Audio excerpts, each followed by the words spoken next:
It's your girl Chelsea. And Dee. And this is Postpartum Uncut. This is our safe space to talk about all things motherhood, nitty gritty, the not so cute, all the real stuff. Today, we are talking about how you can help support a mom. So anybody that is currently pregnant and they're about to have a baby, or anybody that is just having their baby, these are some ways that you can support them. Before we get started, Dun, dun, dun, dun. we have got to talk about this mocktail, y'all. Chelsea is getting in her bag with how creative this is.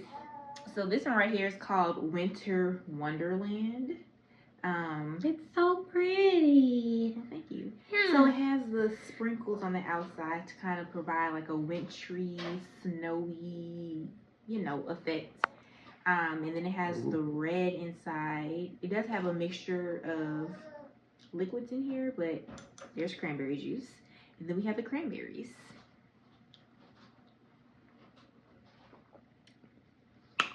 Ooh, I like this one.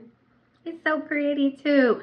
This is like aesthetically pleasing for like Christmas party. It's giving Winter like Wonderland. yeah, it's giving like holiday party, something like that.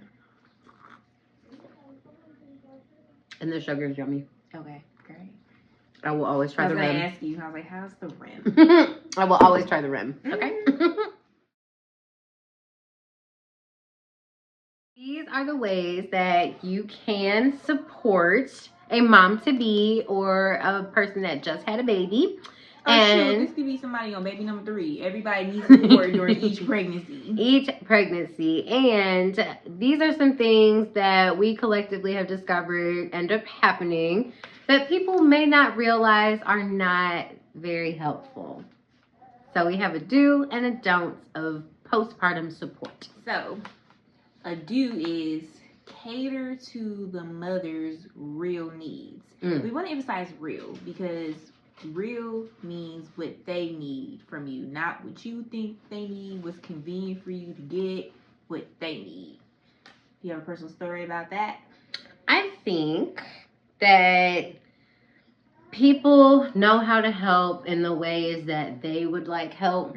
And so the best way to know if you do have certain parameters like a financial limitation or you can't, maybe physically get to the mother for whatever reason, just asking what you could do to help and actually meaning it. Like, is there something that I like to ask that question with my parameters, like in the question? I'd be like, is there something non-financial, but maybe more on your to-do list at your house that I can help you with? Because I'm more of a wash your dishes kind of person. I may not have the funds to buy you a box of diapers, So I definitely think just asking is the key ingredient in figuring out how to actually help and assist the mom. Like you said, stating the parameters is essential. I think even though 8 times out of 10, you know which friend can do what. Yeah, that too. But sometimes those financial statuses change for somebody that you usually got it like that may not be the time for them.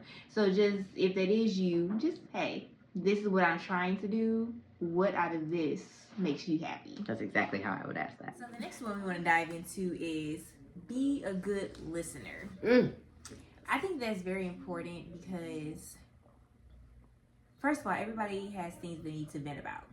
Even if you're not a person that vocalizes things 24/7, if someone that you know does not talk a lot and actually is talking, just be quiet. Let them get it out. I actually had to learn that too with Dad, because we kind of had like a issue where he was like, well, I said something before and that meant I was serious. And I'm like, well, I didn't take it on that level of seriousness that you were saying. He was like, well, I don't speak very much, but when I do speak on something, I was like, that's true. Because I'm the opposite. I'll say things in just random conversation, but that serious level is not up here unless I tell you this is a serious topic. Right. And so for him, he felt like it should have been understood because he's a man of little words. So when he did speak, it was important. So if you have one of those friends out there that don't speak on a lot of stuff, but when they do decide to speak, you're like, okay, you need the floor. Let me just be quiet and let you talk and be a listening ear, and I'll respond after you're done. That's just so helpful because nobody wants to get cut off. Even if it's you trying to say, hey, you're not alone. I've been through that before too. I still want to get it out. Right. So, do you have any stories about that? I have to give a shout out to the father of your child because that is something that I don't think people think about, that when you say it like that, it makes a lot of sense. And it kind of just makes you want to listen to that person better. It's like, bro, I already don't talk, so it's not a cue to you that I'm talking. Or just even like, I know we had a similar moment. You were like, I had emotions. This is obviously paraphrased, right? But I was just like, dang. Wait, I said that? No, but like we were talking about something that was emotionally related. And I was just kind of like, I ain't never heard you be emotional before. So then I had to like, oh no, you're like, you having a moment. Because Chelsea don't have moments like that, y'all. I don't? Well, motherhood has definitely made you extra like gushy. But no. Maybe not on the regular. Right. Here and there. Yeah, like, well, you know, if I'm sad, we gonna know about it, right? Mm-hmm. But, like, if you're sad, you kind of have to, like, get you on the right day in the right moment and in a moment of vulnerability to talk about it, you know? That is true. And that's how a lot of people are. Like, I really was going to add that kind of ties into when we talk about check on your strong friends because, okay, he's a man of little words, but like you don't necessarily put forth when you're going through things and you were going through something that a lot of people didn't know about. Yeah.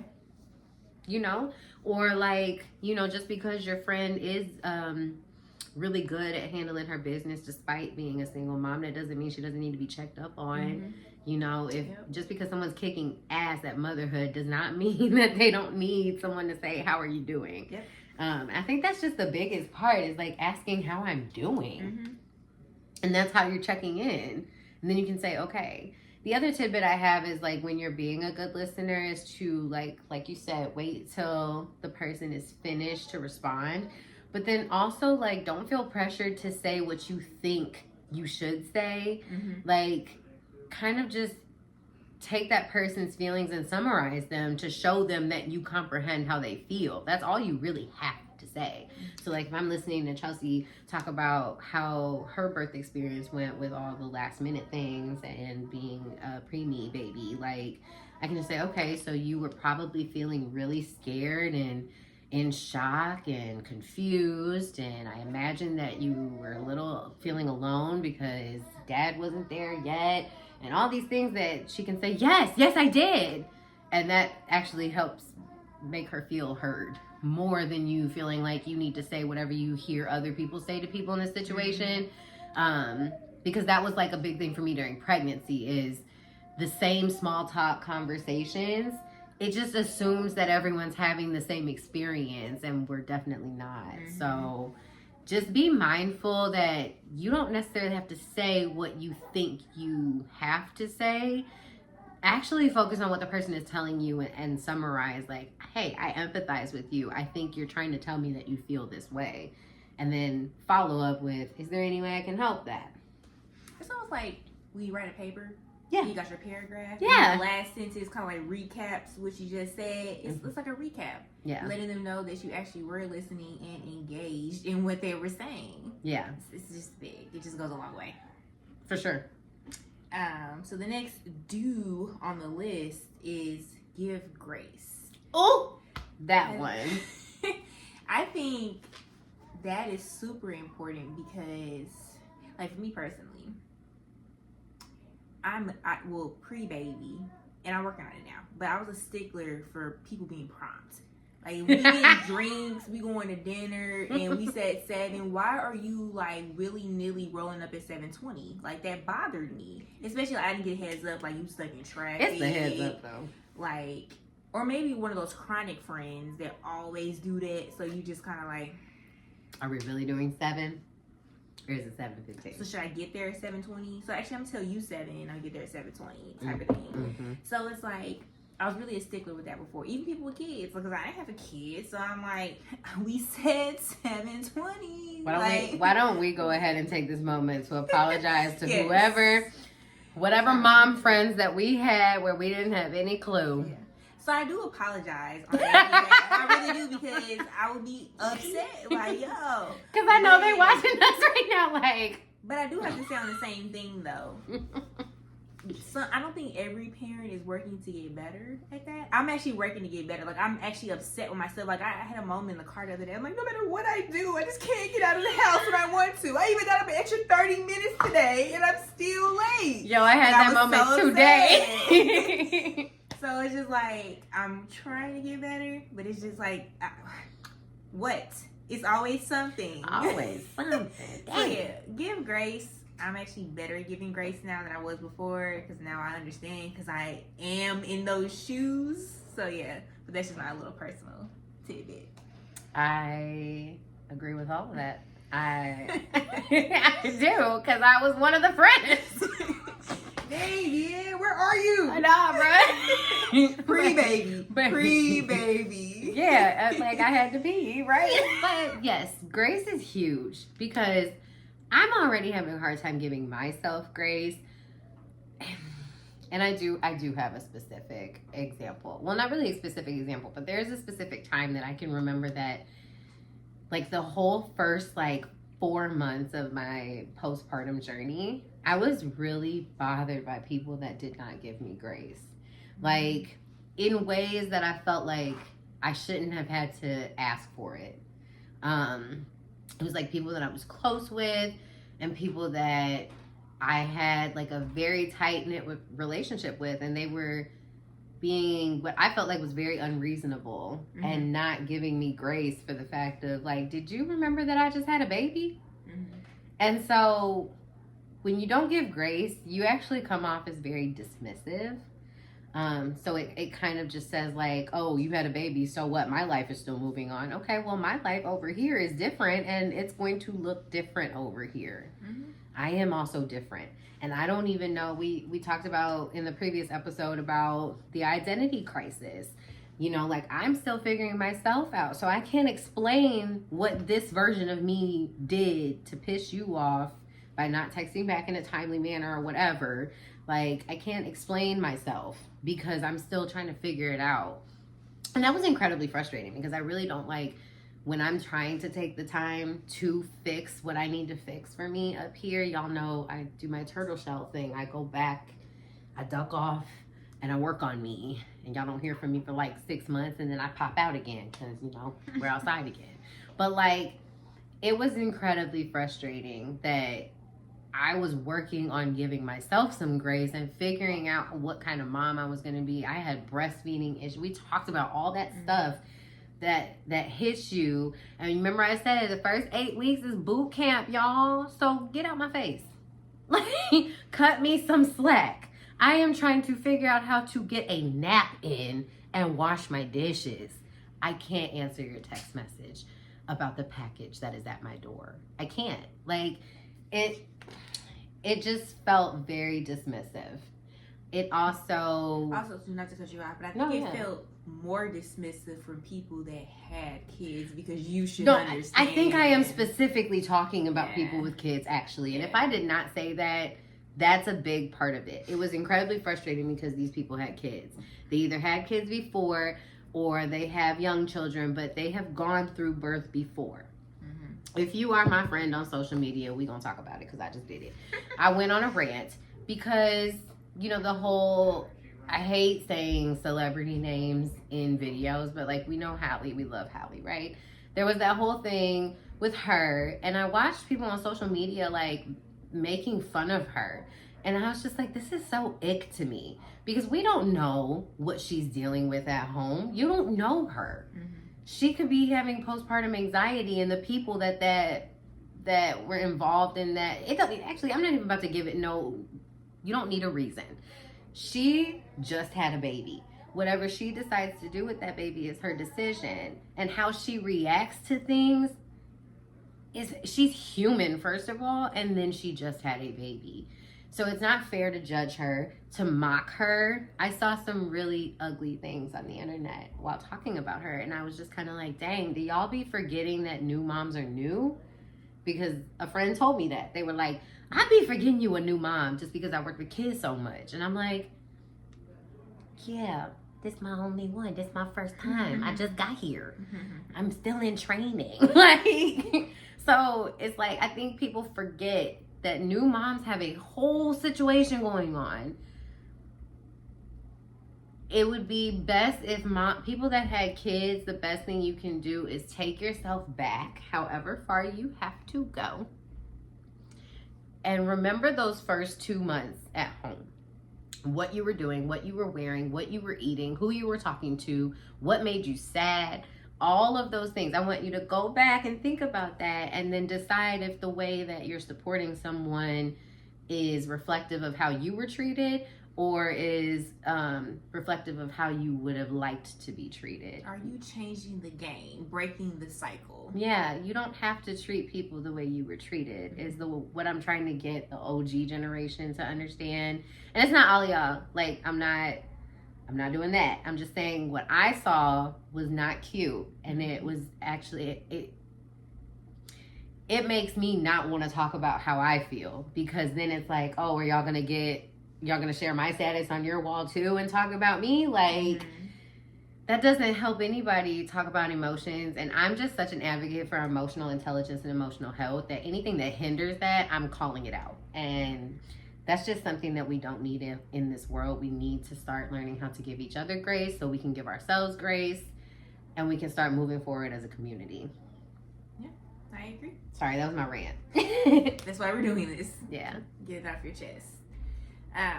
So the last do that we both think is pretty important. Anything pertaining to food and how you can take that off of us is appreciated. Whether it's how we mentioned before, a DoorDash gift card, you go grocery shopping for me, you make me a meal, whatever. It's just cooking and grocery shopping and prepping. It's a hassle because those things don't go away. It's like something you have to do every day. And so when someone does that for me, I'm highly appreciative. I'm going to take what you said and generalize it because I have to do dishes every day. I have to mop almost I don't care anymore, but like that, the whole crumb situation, I'm like weird. I'm weird about that. So like, that's just a me thing. But like laundry, okay.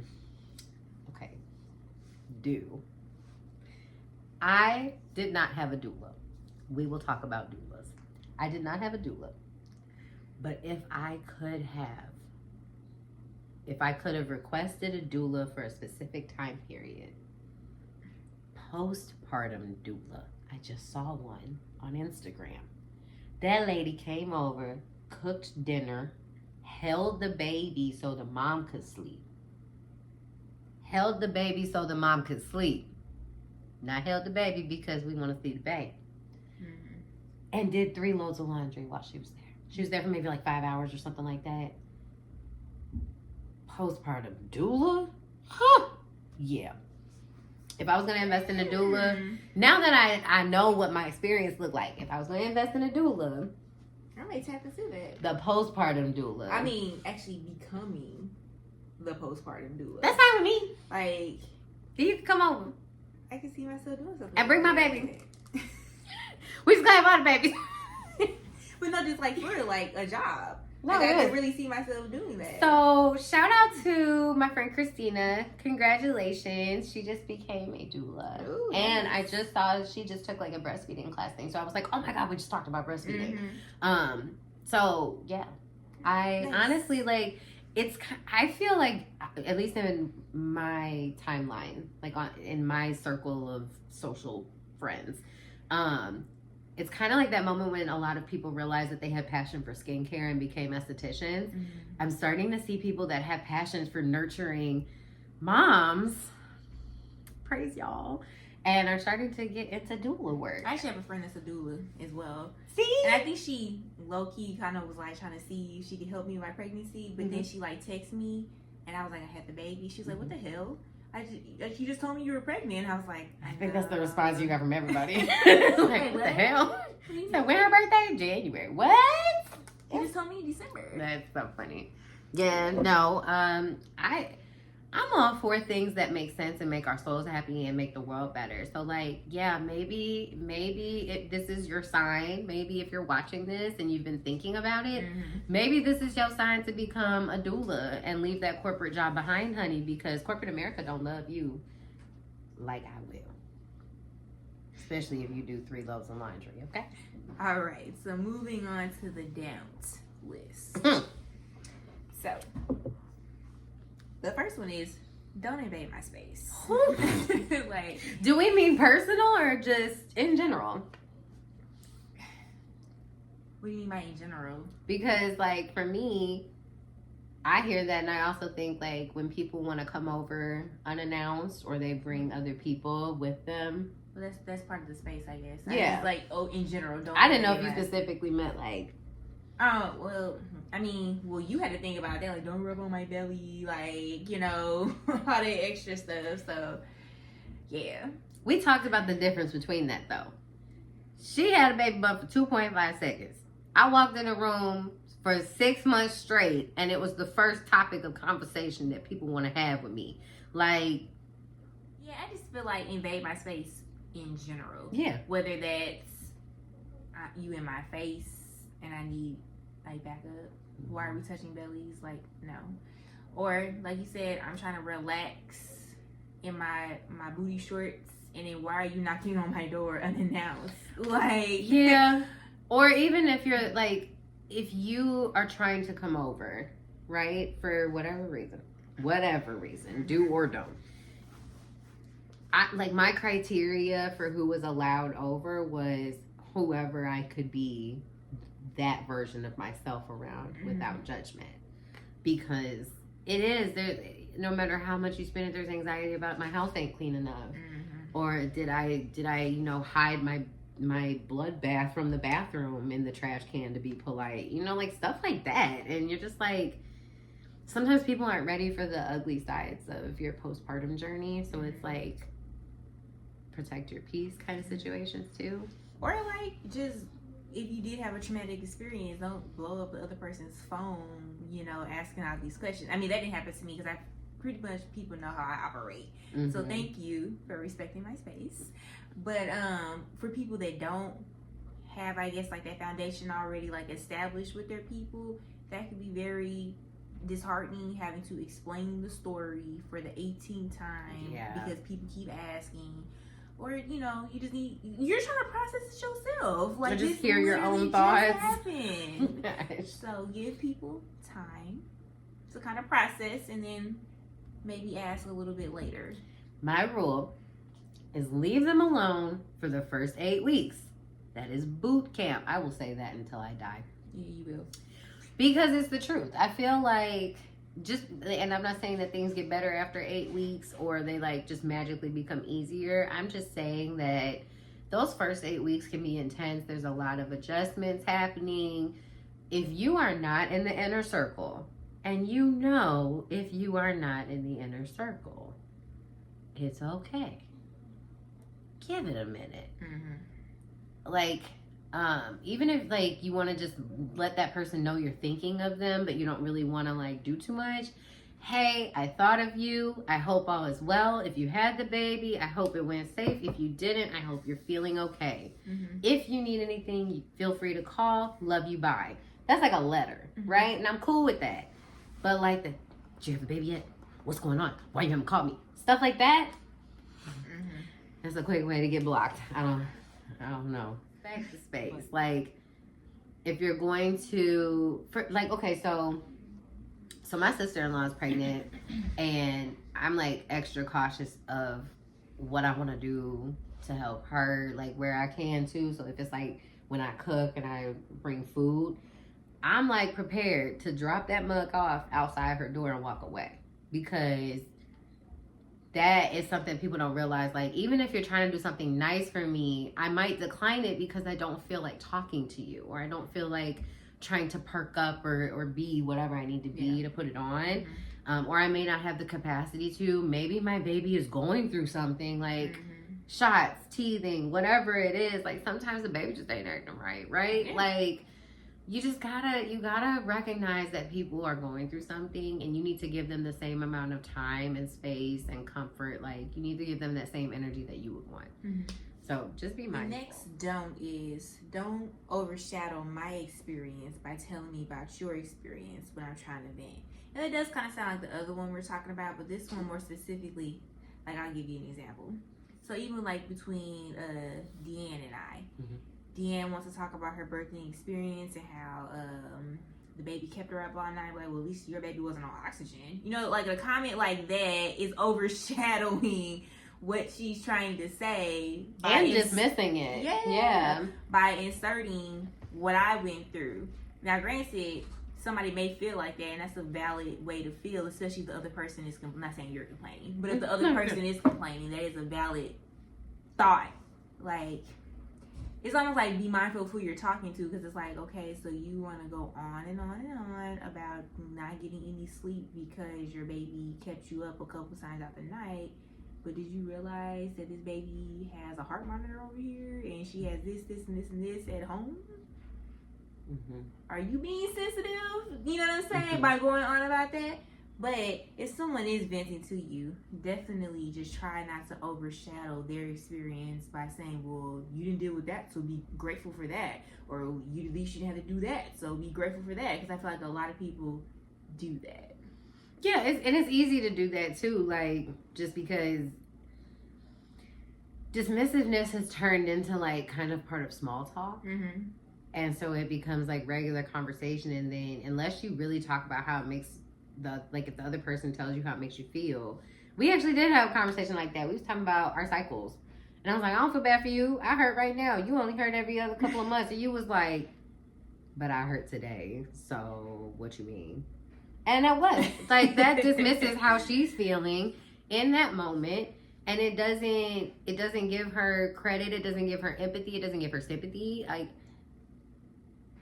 that doesn't help at all. And that's my friend, you know? So when you are the listener in it, and you feel like you have something that you can relate with that, make sure you acknowledge that person's feelings first. Mm-hmm. Let them finish and say, hey, I totally understand how that makes you feel, because I had the same issue with this, but only the thing for me was she was on oxygen. Mm-hmm. You know, like, that's how that conversation should go. Mm-hmm. So it's just a matter of like how you approach things. And being, I know we like to make fun of everybody for being sensitive nowadays, but y'all gotta think about how tactless you are too. Okay? Because it's not just the other person being insensitive. It's also the fact that you didn't approach that with any type of tact. Mm-hmm.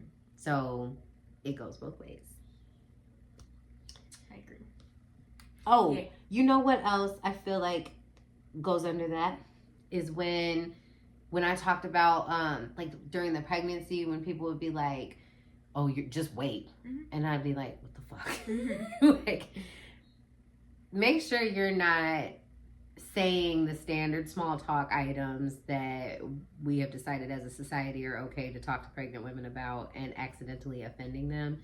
Again, a lot of the stuff that we talk about with pregnant women is assuming that everybody is having the same experience, and we're not. So that's true. Asking me something about, like it I don't think people realize how personal pregnancy is, because it's something physical that you can see. So people think that makes it a topic of conversation and that it's some sort of external situation, and it's not.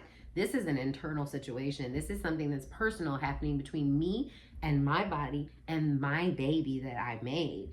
So your comments on it, I'm going to be extra defensive about. I'm going to be like a mama bear. I'm going to come at you because this is mine. I created it, and I'm having this moment. It's attached to me. So the gaslighting that we put on pregnant women and people that are going through postpartum situations, it's not fair. That's very unfair and unrealistic to ask the animal. I tap into those primal instincts. Would you tell a mama bear not to growl at you for messing with her cub? Like, it's the same way, guys. And we are primal creatures when it comes down to it. So remember that The mom is having an internal experience. So what you say matters. And what I hear is going to be, it depends on how you say it. So just be mindful of the things that you are saying to people, that you're not triggering them, that you're not bringing up something that, you know, that they're not ready to talk about yet. Remember that not everyone's having the same experience. People go through miscarriages. People go through preeclampsia. People go through breakups in the middle of being pregnant. People go through shit. So you just learn how to congratulate the mom, ask if you can help, and go about your day. You don't need the small talk. You really don't. Yep, that's true. The next don't on the list is don't make empty promises. One thing about this, her dad would always say, this is like pre-baby. He's like, you know, whenever I have a baby, you know, I just hope that my village is really there for me, because I've had a lot of friends that their parents be so I can't wait to be a grandma, I can't wait to be a grandpa, I can't wait to babysit my niecey, da da da da. Then when the baby gets here, crickets. Well, I done had a baby for you, you know, I'm fulfilling all y'all wishes, where y'all at? So I'm like, yeah, that's pretty rough. Luckily we didn't have that problem, but don't make empty promises. You can't say you're gonna be the babysitter of the year, you're gonna have your granddaughter every week, and then be MIA. How does that work?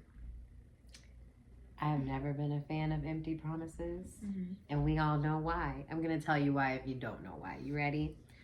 It is the most infuriating feeling, not asking for help, and being a person that doesn't like to ask for help.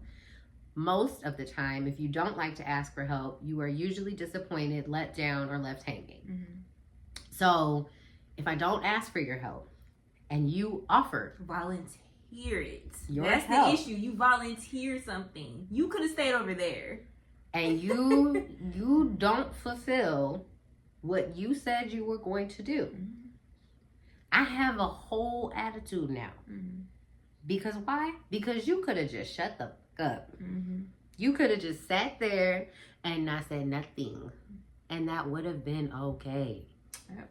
I still to this day like cannot, cause like, okay, I have made empty promises before, not intentionally. I fully intended on fulfilling these promises.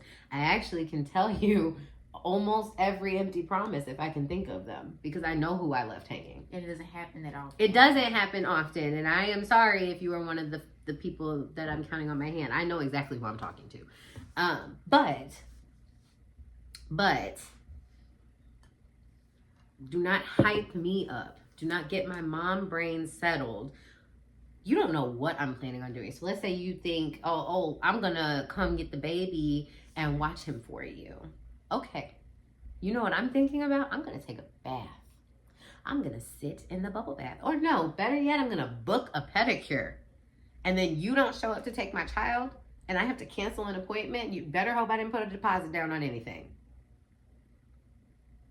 You just made my life harder.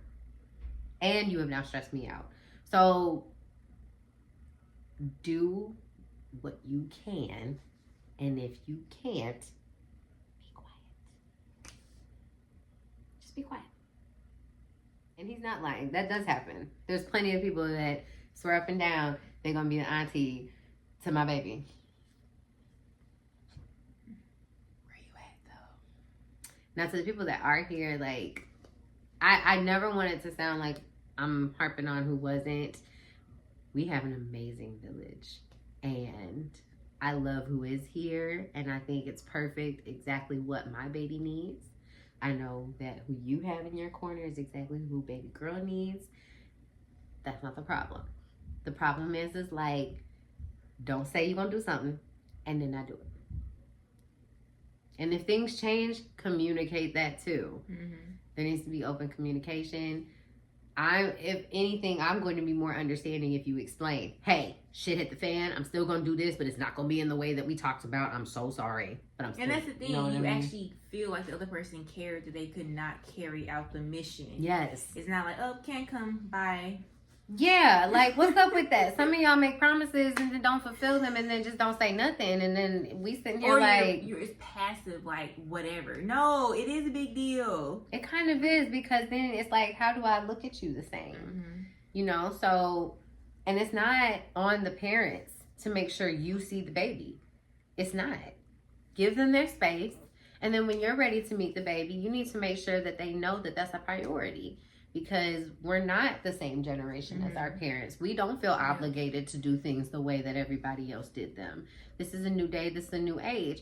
There's a lot of things that we're not allowing our kids to be part of. There's a lot of things that we want to change about how we grew up. And that's not a diss to our parents. It's just we're evolving. Mm-hmm. We're evolving.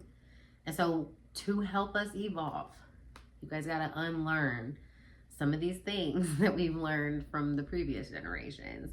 Some of that stuff is not helpful. There's so many other way better things you could do to be helpful. Like even being creative. Get creative if you want to help.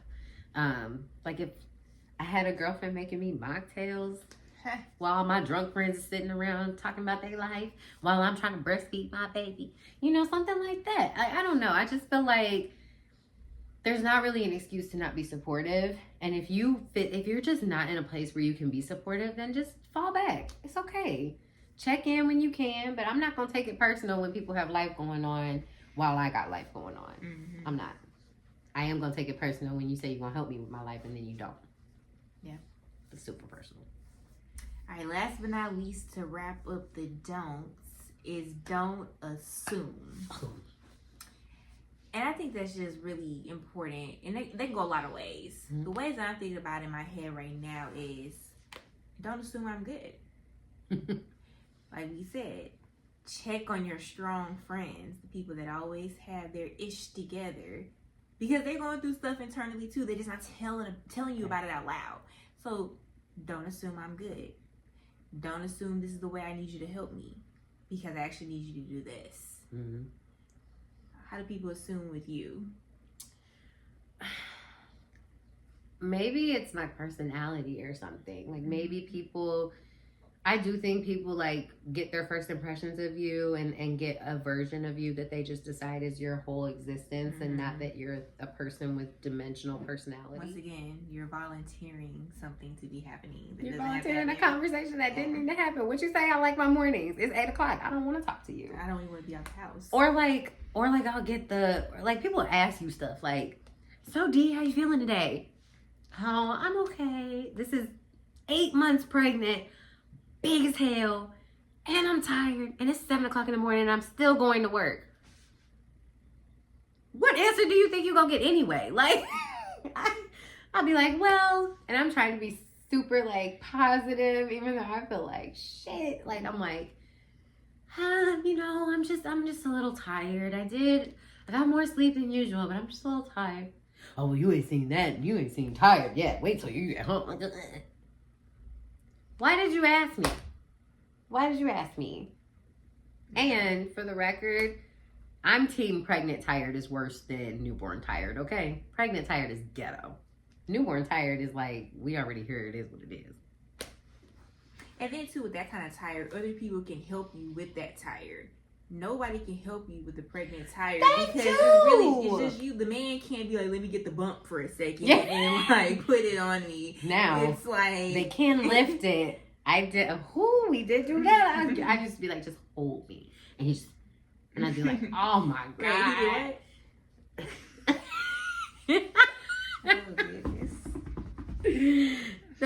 You're right though, because that is the part about you can't sleep when you're pregnant. Or just like, can you walk up the flight of stairs for me? Like, it's just, he can't help. Can you help. carry me? He just can't help. You can't roll over. Yeah, pregnant tired is worse than newborn tired, hands down. I'm not changing my mind about that. Okay. Well, that wraps up our do's and don't list. If you guys have any that you want to share, please in the comments type what you do and do not like. Yeah, at least interested in seeing this. Yeah, like a hell yeah, this was great, and do not ever do this again. Give me that. Go kick rocks. Okay, guys, tune in to Thursday's mocktail so you know what we're sipping on for the next episode. We will talk to you guys later. See y'all. Bye.